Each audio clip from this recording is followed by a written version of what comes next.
કચ્છનો ધોરડો વિસ્તાર જે રણોત્સવ માટે પ્રખ્યાત છે, ત્યાં ભારે ચોમાસાના વરસાદને પગલે હાલમાં પાણી ભરાવાની ગંભીર સમસ્યા જોવા મળી રહી છે. આ ઋતુકૃત પૂર એ કચ્છના મોટા રણમાં એક પુનરાવર્તિત ઘટના છે, જે વાર્ષિક વરસાદ દરમિયાન ખારા રણને વિશાળ ખારા દલદલમાં ફેરવી દે છે.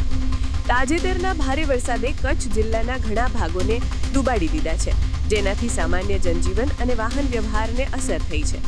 આ વિસ્તારમાં ભૂતકાળમાં પણ ગંભીર પૂરનો ઇતિહાસ રહ્યો છે, જેના કારણે પ્રખ્યાત રણોત્સવને મોકૂફ રાખવાની ફરજ પડી હતી.